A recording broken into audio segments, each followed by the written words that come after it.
Well, we work really closely with the guys at Traveline Cymru.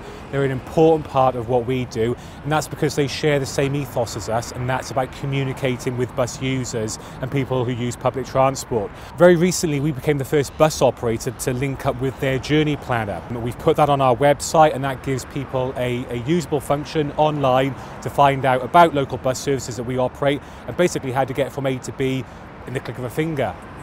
The recent snow weather saw us use social network sites like Twitter and Facebook in a way that we hadn't done before, allowing us to have live interactive communications with bus users, giving them minute-by-minute service updates, and we found it was fantastic.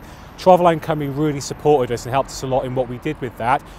They retweeted all of the information that we were putting up, and that gave us an extra vehicle to reach our passengers with.